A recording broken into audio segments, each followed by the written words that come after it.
Welcome. Today we have an opportunity to learn about preventing collaborative burnout. And I'll introduce our speaker in just a second, but just a few quick points about what's going on today. So Vision Synergy is the ministry sponsoring this webinar, and we are wholly dedicated to helping Christian organizations collaborate. We do that in three ways. We advocate for increased collaboration. We really practically try to help leaders learn skills and strengths so they're equipped to lead collaboration. And we do a lot of coaching and advising of different networks as well. This webinar is part of a series. We do about 4 to 6 webinars a year, and our real focus is to feature the voices of people that are practicing these things, that are trying things out. We call ourselves a community of practice. Most, if not all of you, know about the Synergy Commons website. It's really an opportunity to interact with other people like yourself. There's about 1,000 members that are running partnerships and networks around the world. So opportunity this morning, as always, to hear an experienced network leader. Just by way of introduction, again, my name is Ben Spots. I'm privileged to serve at Vision Synergy as our Director of Advancement and Advocacy, and I'll be the facilitator today. And let me just introduce our guest speaker. Harry Hoffmann, as you can see, has a great experience, a set of experiences across different ministries, working with many different organizations as part of the World Evangelical Alliance. He also has served in Asia for many, many years, and 3 kids. We were talking about an hour ago. Really enjoyed getting to know Harry, and he's mentioning about his kids are 18, 25, 27, so a little older. 2 of them have stepped into careers, and 1 of them just finished high school. And Harry's coming to us today from Western Europe, although he's served for many, many years in Asia. And just an interesting thing, he has experienced some of the stress that he's talking about today, whether that was the stress of just living cross-culturally, raising third culture kids, as well as being arrested and interrogated about 2 years ago. So he's had an experience that many of our brothers and sisters around the world have had. So Harry's a bit of a risk taker, loves hiking, loves doing all kinds of things. I'm looking forward to learning from him. Let's pause and pray, and then I'll hand it over to Harry Hoffmann. Jesus, we thank you for each person who has joined this morning from around the world. Whether they've had a good last few hours or a difficult last few hours, we want to acknowledge that you are still on the throne, that you call us together to walk together in this journey of expanding your kingdom. And you want to meet us where we're at. And so would you help each of us to learn something today that would help us as we seek to expand your kingdom? Would you guide our speaker in Jesus' name? Amen. You'll have a few opportunities to interact with some different polls, and of course, again, use that chat button to let us know things you're learning as we go along. But Harry, I'm going to hand it over to you. Welcome. Yeah, thank you, Ben. Thank you. This is a privilege to be part of this group. And although I can't see you guys, but I'm sure you can see me. And we're actually talking about two issues here. One is burnout, the issue of burnout, which I will explain along the way, which has to do with high stress, and the issue of network collaboration. And so how do you bring those 2 items together? Ben just mentioned the issue of being interrogated. That was after 20 years out on the field, and I've been dealing with that really well. But in the early years of my overseas assignment, I had like high stress. I couldn't breathe. It was like a block of breath. Like maybe I just imitate this like like this. It was horrible. I was thinking I thought I was dying. And but that was in a different kind of environment, a hierarchy environment, and not a network environment. All right, over the last 15 years, I think, let me start with sharing a bigger picture first of all. I like to go from the big picture to the smaller one. And I want to start with organizational shapes and design. And there has been a big shift from hierarchy organizations to network organizations in the last 15 years. And two books that really hit me, that really spoke to me, is 2006, The Starfish and the Spider. Maybe some of you know, if you cut off a spider's head, it dies. If you cut off a starfish leg, it grows a new one. And the leg can grow itself to an entire new starfish. And that's the power of unstoppable, of leaderless organizations. So we have more and more leaderless organizations that just continue to work, to grow, even without leaders. 2008, Seth Godin came out. There is a very famous TED Talk where he showed this picture of this guy jumping up and down, and then a crowd of people joined him to jump up and down, and became a tribe. The tribe, we need you to lead us. And yeah, everyone can start a movement, a tribe of like-minded people. So it doesn't need organizations anymore. It just needs a tribe. It just needs a movement. It just needs a leg of a starfish, and things will move on. And to give you the big picture, I've divided up organizational styles into 5 different areas, into 5 different styles. And I briefly want to go through these. The first 4 ones are hierarchy organizations, and the last one are flat organizations, flat hierarchy. One is the mafia. The mafia is power-based, obey and die. It's like a wolf pack. What you need to know, if you're part of a mafia organization, you live with fear. Leadership by force, and your motivation is to obey the boss. Those on Netflix know The Irishman, the mafia. It's a very typical movie that represents this organizational style. Second organizational style is the army. It's a command order. It's very structured. Army style organizations is also the Catholic Church or government agencies. Again, Netflix, the 2 popes, they represent this kind of, at least the former pope represents this kind of army structure. It's what you need to know: reward and punishment. You do what is right. You do the right things right. And the leadership is by task. Then we go into the machine style organization, and many of you read this book, the seven habits of highly effective people, and Stephen Covey. That's just become effective, become efficient. It's a system that is controlled. You think for yourself and grow, and everything is about optimization. Become better. You have a time planner. You optimize your time, you optimize your strength, and you always improve yourself for the sake of the organization. So multinational companies, stock exchange companies are part of that. And over the last years, more and more family kind of organizations appeared. It's all about empowering people. It's all about values. Agile organization is the big buzzword these days. Be in touch with your own feelings and other people's feelings. It's about emotional leadership and, yeah, make us feel good. Attachment. We are well connected. We are family. So a family within a hierarchy structure. So that's why family. You still have father, mother, kids. So you still have a hierarchy structure, but it's a different value system that focuses on being rather than doing. Yeah, and over the last years, we have kind of a network structure, co-creating. Different people co-create. Not one person leads, but there are different people leading. It's about purpose. Individuals enjoy autonomy and a systemic perspective, systemic leadership, purpose-based. And the motivation is, I can be myself. I'm free, I can be myself, and I can be creative.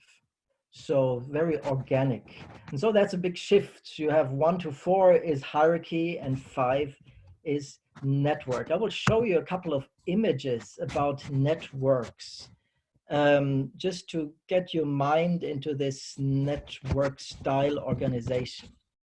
Those are neurons. And you see in the bottom left, it says high complexity. Networks are high complexity organisms. And the hierarchy, bottom right, low complexity.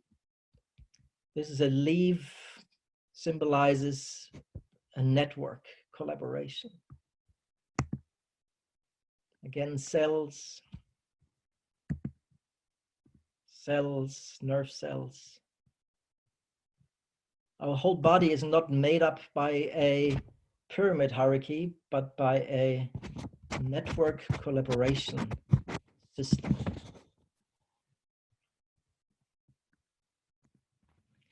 And this is a global network. So again, you have hierarchy by force in the mafia. You have hierarchy by structure in the army for the sake of functionality. Hierarchy for the sake of optimization is the machine. Hierarchy for the sake of empowering and feel good is the family. And now we have a network of freedom, non-hierarchy, autonomy, and you don't have to ask anyone anymore. I want to briefly share my network context. I've been through many of the other organizational forms. My network context is that I'm currently the facilitator of the, I just wanted to say leader, but that would have been wrong. I'm the facilitator of the Global Member Care Network, which is a network under the World Evangelical Alliance Mission Commission. And what is there to say about this? Let me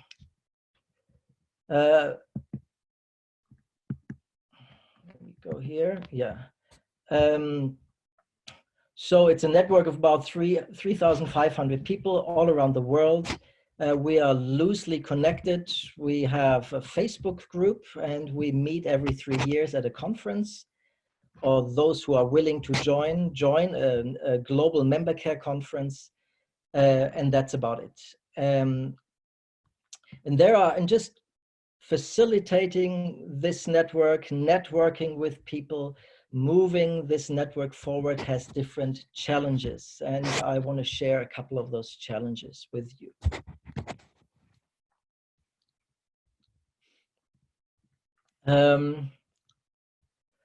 Maybe one more sentence, what we share in those networks. The network, maybe go back again. The network is not about doing things, but it's about changing information, exchanging information. So it's about network intelligence. In the former days with the hierarchy, you had the boss who had all the intelligence, who had all the information. And now the information is in the network. So it's the synergy part. We are intelligent because we share our resources with each other. And the power of my network is we share debriefing materials in Portuguese. We answer questions about counselors in Jordan. We help a master thesis in member care in England. We talk about retreat places in the US for returning missionaries, education need for missionary kids in Malaysia, crisis response resources in Pakistan, evacuation plans in Iran, Iraq right now, etc., etc. These are information that not one person can have, but a whole group of people can have. And if they are interconnected, related, if they have an exchange there, that is amazingly powerful. And I rejoice so often about the gems that usually pop up through the network intelligence. Fabulous, yeah. But there are different challenges. Now I go to the next slide. Absence of clear structure, funds, no hierarchy, no policies, no job descriptions, no titles. So these are organizational challenges. Nobody tells me how to organize this. A network is not clearly structured. It's like the leg of the starfish. It just continues to grow. It's really hard to do fundraising with hierarchy, with networks, because there is hardly any clearly defined products. There are no policies, no job descriptions, no titles. And you know how it is without titles. For some people, this is very, very difficult. I want to be the CEO. I want to be the general manager. I want to be the president. Again, go back. I took over this job, the network facilitator, in 2007, and I didn't have a vision. And the WA, the World Evangelical Alliance, told me, yeah, you just do it, just do it. At that time, I lived in a nation in Asia, and I had vision for my local work and maybe the country, but not really my global work, a global perspective for a global network. So it took me a year to pray and get my mind into this kind of global networks. And after a year, I felt like, yeah, God gave me this extra portion of vision to think, engage, and learn more about a global network. But that would never happen in an international corporation where you get hired to do global work. You get structure, you get funds, you get policies, and that's it. The challenges are the loss of ego. Who am I? Here you are the CEO, you are the department head, you are, you have a very clearly identified position. When I was 25, when I started my occupational career, I was eager to get into a position to be recognized, to show off, this is who I am to the world, and this is my credentials, and this is my job title. So leading a network with 25 years of age is not really wise if people are in this ego kind of focus. When I started the network leadership with about 40 years of age, that was different. I had my time of fame, so to speak, and I had my time of blood, sweat, and tears, and I learned my lessons. And so ego wasn't such an important issue anymore. And I focused very much on the network intelligence and not on my own intelligence, because I always felt like this is really ineffective, while network is highly effective. Synergy is highly effective. Yeah, and it's like John 3:30, he must become greater and I must become less. And that was always like a mantra in my life. But who am I? Yeah, status, facilitator versus leader. Facilitator versus leader makes you question your identity. Your job is to make others big, to make specialists big in your network, to highlight network capacities. No career path in leading networks. Like, where do you want to grow? Here, I want to get to the top. But here, you have no career path, no money in leading networks. Well, whoever of you knows how to make money with leading networks, let me know. I would be very interested. But but usually, because the power is in the intelligence, but it's not an exchange of product for money. Information power is in us, is not in me. And for growing your ego or building your own kingdom, leading networks is the wrong job. Another set of challenges is just the whole world of communication. Some people don't communicate. Some people over communicate. Some people communicate the wrong things. And I guess most of you guys have lots of experiences with that. How do you accept new members into the network? Like, what are the criteria? And that's pretty, for the facilitator of a network, that's pretty hard to say yes or no to new members. Do they fit? Don't they fit? Then certain prejudices come up, like, certain nations where I think, oh, they might be a bit strange. Do they fit? And then to still accept them. So that's definitely a challenge. Then current members, they promote their own products that are irrelevant for the network to function. My son goes on a trip and he needs money for, oh, my daughter does this, or we are going to an outreach and need $5,000 to fundraising. It's wrong to do this within a network and share unrelated posts, and it's just a time waster. And for the network facilitator, that is definitely a challenge to monitor and to keep that sort of clean. And then on the other side, you have a network police. So those are undesignated. So they don't have a job description to be the police person, but they do this by themselves whenever they find unacceptable postings or members who post wrong things, they send me private messages. Sometimes they are good, and sometimes it's just envy and just human things of over the top. And they mark members that are questionable or fake, and then I have to deal with that. And I not only have to deal with the members that are fake, but I also have to deal with the police people, that they don't become police. And yeah, that's definitely a challenge I was facing. And another challenge is that you are online all the time. Most of us know that, understand that, but being online all the time is definitely a challenge. It's crazy. We have Facebook, Messenger, Facebook groups, WhatsApp, Signal, Telegram, Line. Those who work globally, Line in Thailand, nobody uses WhatsApp, everybody uses Line. Then you have LinkedIn, Instagram, Snapchat, TikTok, Zoom, Skype, etc. How many email addresses do you actually have? I think I have about 20. Yeah. Home phone, mobile phone, normal snail mail, and then computer, tablets, iPhones. How many of those do you have? So it's pretty crazy. And then it's about switching all the time. So you're not only in networks, you not only work on one project, but you work on many projects at the same time. So on Facebook, you get a message that focuses on one project and within the network, or one topic within the network. And then on WhatsApp, you get another topic, and then you get an email plus another WhatsApp message. Did you get my email? And then it's piling up.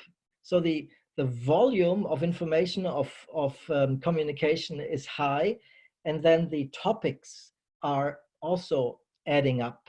And that's really, really, really hard to focus. Talking about burnout, yeah, it's really, really hard to figure that out. The other day, I read a book, Hyperfocus, that actually goes into the second part of the presentation. It's sort of a response to dealing with these kind of crazy online times. It's called Hyperfocus by Chris Bailey. Be more productive in a world of distractions. And he teaches in his book about being sort of laser focused intentionally, but also scatter focused intentionally, and to switch from being hyper focused or laser focused and scatter focused, and to practice that. And also to practice shutting down all those gadgets. But yeah, stress symptoms. So this can be really, really, really hard to deal with the structural demands and with people in a network. What are the stress symptoms that are typically can be categorized in cognitive symptoms, such as constantly worrying, racing thoughts, forgetfulness, inability to focus. So your mind just cannot focus anymore. And I have that. Like, how does my day start? My alarm goes up in the morning. I check Instagram, I check Facebook, then I check my phone and my email on the phone. Then I usually do get a cup of coffee. Then I check my email of the phone, get rid of the easy emails. And then I sit down on my computer, my smartphone right next to me, where I have all those social media pop-ups coming up. And after 10 minutes, no, after an hour usually, my cognitive is, yeah, I'm scattered. My brain doesn't work anymore. And it's only 8:30 or 9 o'clock in the morning. Stress symptoms. I don't do that anymore, by the way, but yeah, but this was a typical day in my life. Behavioral symptoms: not eating too much, increased use of alcohol, nervous behavior, watching too much Netflix, having Netflix go on your smartphone while you use work in order not to miss the next update, eating too much, yeah, or sugar or whatever. So you know what I mean. Emotional symptoms. Yeah, emotional symptoms. Symptoms usually have the poles of depression and anger. Sort of people get less and less active, more and more depressed, or they get more and more agitated and more angry. And so the outburst of anger or the inbursts of depression are very typical emotional systems. And obviously there is a line of development there.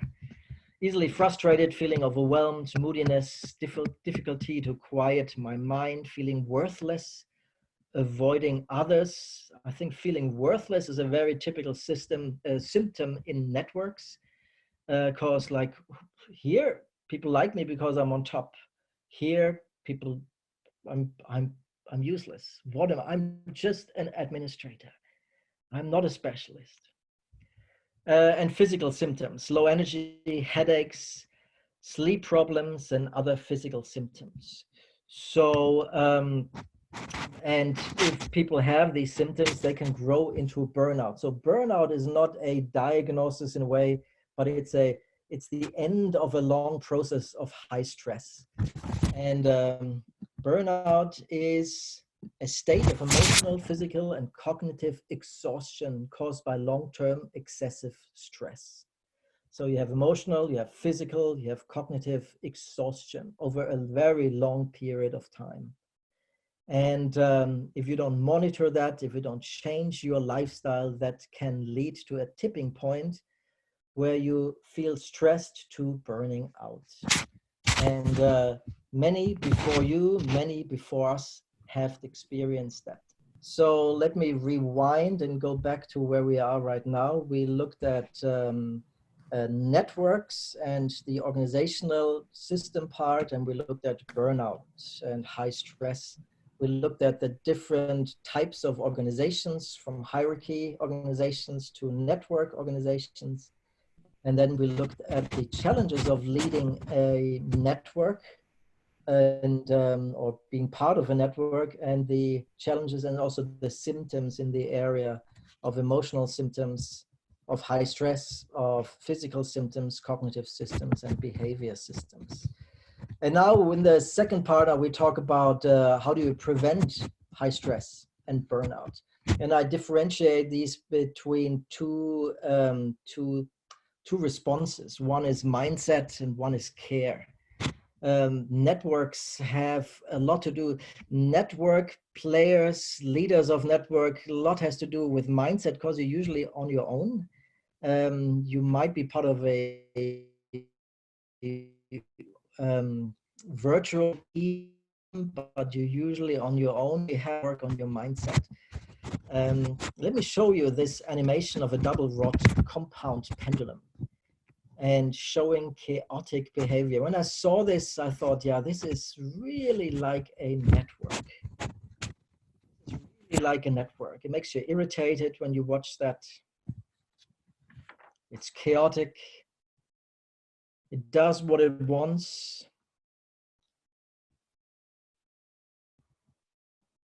Goes up and down. Obviously, it doesn't seem to follow rules, but in the end, there are boundaries. There are some rules that are difficult to figure out.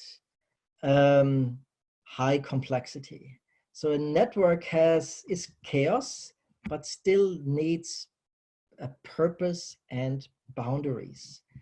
I think that's very important. So those of you who work in networks, make sure you have a purpose.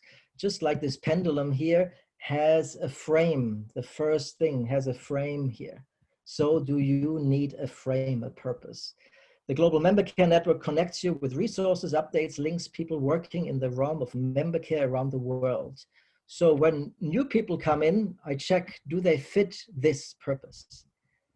When people post something, I check, do that fits this purpose? It's like a grid through which I assess every posting, every person, every contribution in a network.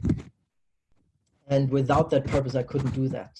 So that's very important to have your boundaries, to know what fits and what doesn't fit. And that is usually an organic process, or a process just like a network that changes, but set it anyway and work with it and redefine it. It's very important. Allow self-regulation, let it happen, just like the pendulum. Again, let it happen, let it go, let it go and what is the saying? Let's let go and let God. Yeah, let go and let God. It's a bit hard for people who like to lead, who like to organize, but if you are part of a network, let it go, let it self-regulate, and many questions will figure themselves out. You don't need to intervene. Feed with oxygen. I have the analogy of our red blood cells and white blood cells. Those of you who didn't follow the biology class in high school, red blood cells are to transport oxygen to our body's organs and tissues. So that means feed the system with positive information. So just like the pendulum has a living cycle on its own, you have to feed with positive feedback, positive information, positive contribution, highlighting people, highlighting the productivity, the strength of your network. Feed the system with positive, feed your network with positive things. You probably ask, well, if I'm cognitively tired, how can I do this? Well, if you work with social media, there are schedulers. I like to work with schedulers. So you like Global Member Care, I usually do once a month for a couple of hours, and I schedule the postings of all social media throughout the month. So I work on it for 4 hours, and then I look as if I was online the whole month, but I'm not. I just feed the system with positive red blood cells. Fight infections, these are the white blood cells, they fight infections, and I share that with you. That's also a process. Separate some time where you look at people, postings, contributions that don't fit. Delete, warn people, send out the purpose, block them, uninvite them, whatever system you have, be ruthless and keep your body clean. So this is the mindset. And I just read through these really quickly. Remind yourself it's about purpose, not your ego. So this is your mindset. Take breaks, switch off phone, concentrate on one thing. Learn to listen to your body. Like it's very organic. It's leadership or facilitation skills of a network need a certain sensitivity to network dynamics. You reap what you sow. Give positive feedback, and ultimately you will receive positive feedback. Read books about leaderless organizations. Ask friends directly for feedback if you don't get any feedback. Interact with other network leaders. Celebrate the amazing network intelligence. Be creative and allow members to be creative, and find ways to fundraise. And now that was the mindset, and now we talk about the care aspect of high stress, burnout. Number one is self-assessment. I do this quite often. How much pressure, stress do I feel right now? I differentiate that again in certain areas, but let's stay here for a second. There is a green area where you can live with stress, and there is a red area. And once you get to the orange, this is high alert. You got to do something. Here you can ask your boss. Here you cannot ask your boss. In a network, there is no boss. So you are responsible for yourself. You have to self-assess, and you have to move into action. So share a strategy. This is a chat activity that you can do. Type in, share a strategy or steps you've taken to prevent or reduce the stresses of collaboration. I mean, an easy way is to just switch off your phone, switch it on silent. Mine is, I hardly ever have my phone on ring, because I don't want to be interrupted when I do something, that by phone calls or certain messages. So that's one of my strategies. What are your strategies? So click the chat button and open the chat, and then share one of your nuggets, one of your gems, strategies that prevent your stress. Would be very interesting to share this with the group, and I'm curious too to learn from you, because that's network intelligence. Yeah, this is Ben Spots again. I'm facilitating today, and I would invite you to click on the chat button And just type 1 or 2 things you've tried over the years to reduce your stress. Again, it could be as simple as putting your phone on silent. And then I'll read a few of those back to the group. Again, the power of a webinar like this is that most of you are practitioners. You're actually doing these things in the field, and we'd love to learn from each other. All the things that go into the chat, we save those and we send those out so we can learn from each other. So Harry, I've got a few comments coming in, different things people have done to deal with stress. So mentioning, you know, it's helped her to just take time away, specifically to be in nature. And somebody else mentioned exercise, going running helps Emmy. Liz was talking about, of course, being really intentional about time with the Lord, quiet time to pray and not just talk, but to listen. Love that. And of course, celebration, somebody mentioned, is important. Oh, yeah. Mentioned taking a walk or taking a day off. So I see some themes emerging about exercise, about time with the Lord, about time away and being quiet. Thank you, everybody, and keep typing. And again, in a few moments, we'll have some more questions and answers. Go ahead, Harry. Yeah, I bought myself a bicycle last summer. And when I moved from Asia to Europe, and I have the Alps, the high mountains here, and I bought myself a mountain bike and going up and up and up and then down and down and down. That is part of the nature experience that gives me a whole lot of relaxation. In the first days, I had my phone on the steering. That was not a good idea. That's counterproductive, having your phone with all the pop-up social media coming up. So without a phone. Yeah. All right, self-assessment. Self-assessment is the bar. How are you doing? Are you in the green area? Let me differentiate that into 6 different areas of your life. How are you doing spiritually? If there is nobody to assess you, you got to assess yourself. How are you doing spiritually? And be brutally honest. How are you emotionally, psychologically? How are you physically? How is your body? How is your mind, your cognitive? How is your work, your occupation? How are your relationships? Personal relationships, work relationships, doesn't matter. I mean, this can be differentiated a whole lot, but 6 is usually good. It keeps you look at this once a month and you check which areas am I very high and what do I need to do to get this lower.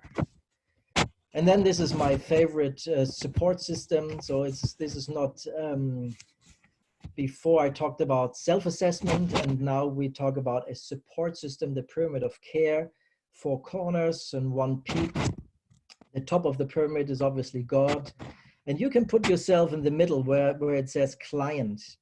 And it talks about that we need 4 different corners of support. And many people, when they hear member care, they hear counseling or psychology. But actually, in my member care network, we foster not just counseling. Counseling is part of member care, but we foster and develop and highlight and support many other sources of support that actually everybody needs, not just missionaries or people in ministry. So the bottom left is friends and families. You need love in your life from friends. You need good relationships. You need people where you can just hang loose. That's very important. And family. The Latinos and the Asians are very good with family, and the Europeans are really bad with family, like stereotypically. Yeah. The bottom and the top left is church. For Christians, it's very good to have a church, a sense of belonging, the resources in the church, prayer support, etc. A sermon, this kind of support. The top right is people helper, what we call as the lay corner. This can be a prayer ministry. This can be seminars, continuous education. This can be lay people who just listen to you, who come through, a lay counselor. or a conference speaker or books or teaching that you listen to. Let those things speak into your life. And the bottom right is the professional corner, which is psychologists, coaches, mentors, counselors, those who are doing this professionally, even dentists, for example. And so if you put yourself in the middle, make sure that you have all of these four corners covered. Do you have friends and family? Do you have a church? Do you have people helper on a regular basis speak into your life? And do you have access to professionals? And usually when we move, when we transition, when we move to another country, we lose many parts of this pyramid.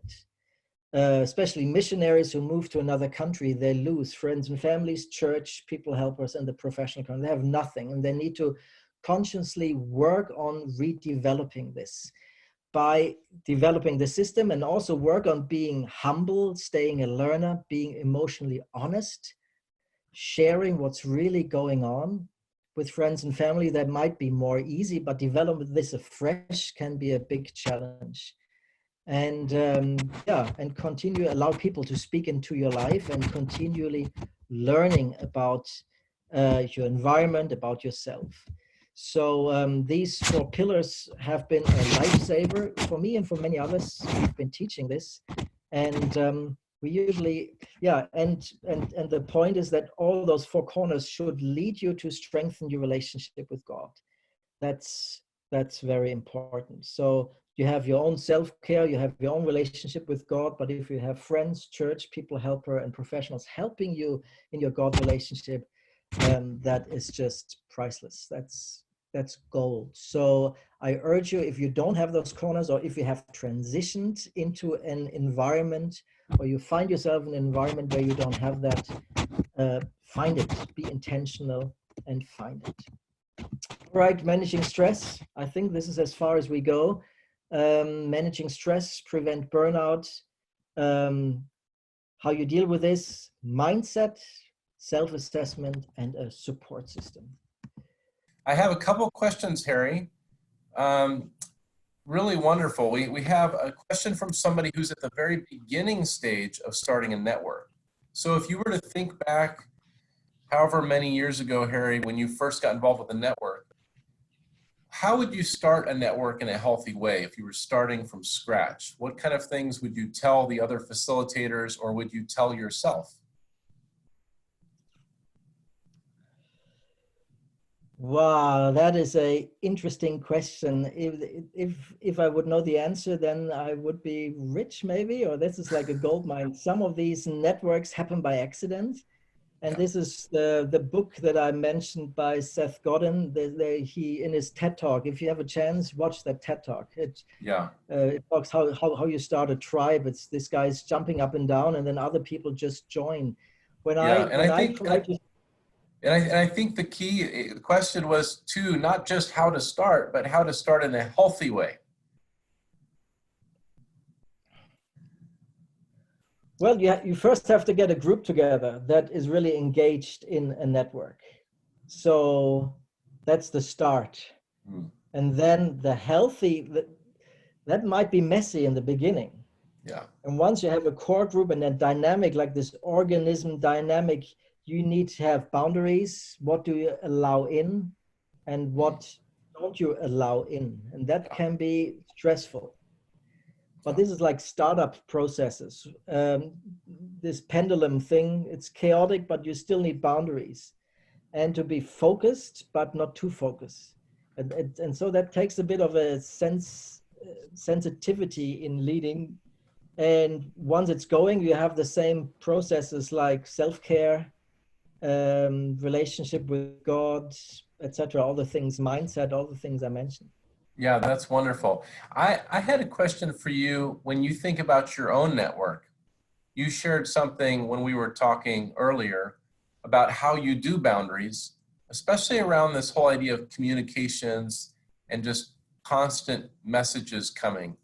Can you share any practical examples of how you set boundaries with your network and interactions with other people? Yeah, once I feel stressed, once I go into the red zone, I switch off my phone. I schedule my day, what topics, what social media do I check in what time, at what time, and be very self-disciplined in putting my phone aside, switching off all the pop-ups on my screen, and then people just need to learn to wait. Usually people are patient. They don't expect an answer within a minute. And within my global network, we have sort of a flow. We know that we are on different continents, different time zones. It's impossible to meet. It's impossible to, we have a Skype call once a year, but even that means 5 a.m. and 11 p.m. for some people. And so we usually do email. Email has a delay, and that's good for us. So that works for us and for our network. We don't need to be quick within a minute answer. Yes. Yeah, I think that's a wise word for those of us listening today. Different communication solutions for different situations. Harry, we have a question from Sarah, and she said she's part of a network that doesn't interact online because they're actually face-to-face most of the time. So there's a core of about 7 people, and the extended network is about 20 people. So the question is, when there's a lot of dynamics within the network around, say, race or gender or education levels, and you were talking about hierarchy at the very beginning of the presentation. Sometimes these things unintentionally create a hierarchy. So any suggestions on how you pursue a network structure when relationships are kind of volatile?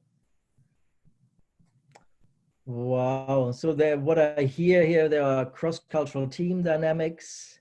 There are organizational network dynamics. Gender dynamics, race dynamics, it's very diverse. Wow. Well, like the first thing that comes to mind, hire a facilitator or choose one of you who operates as a neutral facilitator, who facilitates meetings and who has then the authority by everyone to say upfront, I shut you down when you talk too much, and I ask you to speak when you don't say anything. So like who has the authority to challenge the group, but that has to be a neutral person, or at least a person that is voted in by everyone, who's accepted, who has the mandate by everyone. Yeah. That's excellent. Very practical suggestion. And I know on the Synergy Commons, there's even more suggestions around this. Networks often make a mistake of calling a meeting before they should. Oftentimes, finding a facilitator who's accepted by everyone. You need to find that team that's accepted by everyone before you call the first meeting. Other practical hints on the Synergy Commons. Now, Liz has a question for you, very practical.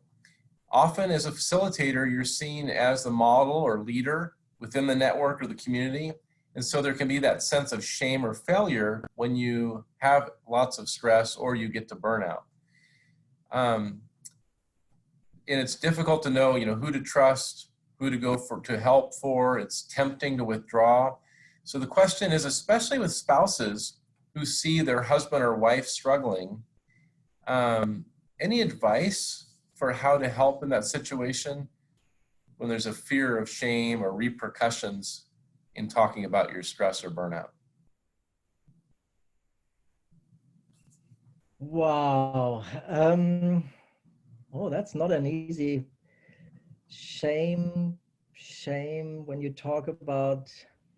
Yeah, and especially if you have a if you have a burnout, or if you live in high stress and you want to change something, then change something.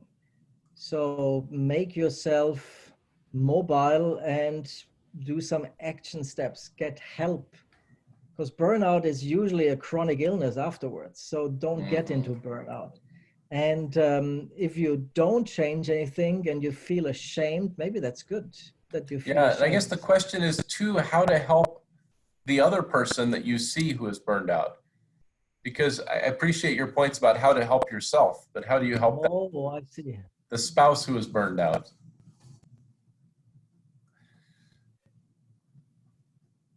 Well, I mean, that's a really big question. How do you help others who walk towards burnout?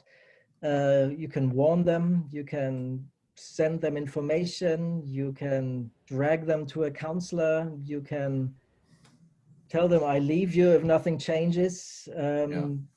But the best thing is you have to take care of yourself. If you see someone struggling who, I mean, this is basic psychology in relationships. You cannot help another person change. The other person needs to want to change. You can only change yourself. So even if the other person goes downhill, you can remain strong, you can remain healthy. So the best thing you can do for your relationship is to take care of yourself. Yes. Yeah, I think that's very wise. And I appreciated this pyramid of care that you showed as well. I think about if I had a spouse who's in burnout, I'd probably encourage them to think about, should we be spending more time with the friends, family, with the church, you know, with a person who can really help, or with a professional counselor? You could kind of go through those different areas and encourage them, and maybe you know which area they've neglected. So we Yeah. have a question from Verena. Apologies if I'm not saying your name correctly. And she just said that her network is involved, everyone's involved in theological education. And so the risk of setting boundaries is it could be hard to enforce, could be really hard to ask people to leave if something goes wrong, because it's a very tight network.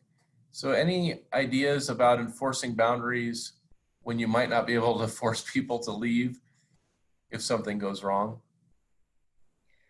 Yeah, boundaries in the network need to be agreed upon by the group that at least started the network, or the initial group that started, and people who join. They need to see, they need to understand, they need to read, accept those parameters, boundaries. And so step one is send out the purpose once a month. Do you all understand the purpose? And maybe do a poll.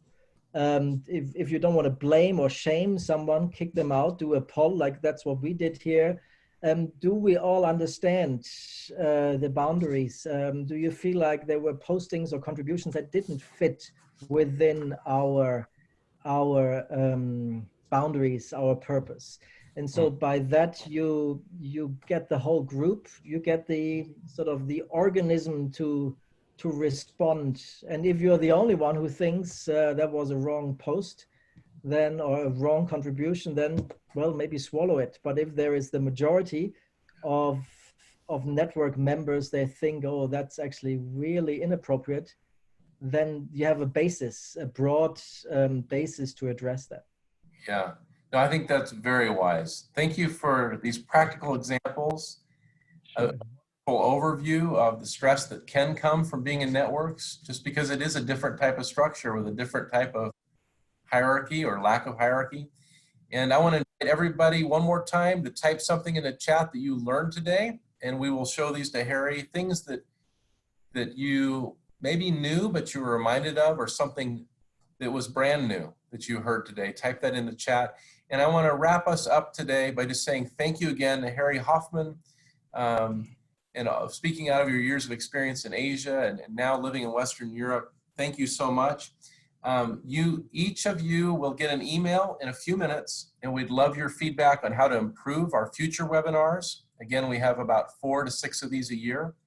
And we'll also send you an email with a copy of the presentation. And about a week from now, you'll get an email with a copy of the video. I know Harry would love to communicate with you. He shared his email, harry@membercare.com. And again, thank you for joining this webinar sponsored by Vision Synergy. We'd love to see you back here again another time. May God bless you wherever you're at, whether it's morning, afternoon, or evening. Thank you again for joining us. Goodbye. Bye. Bye.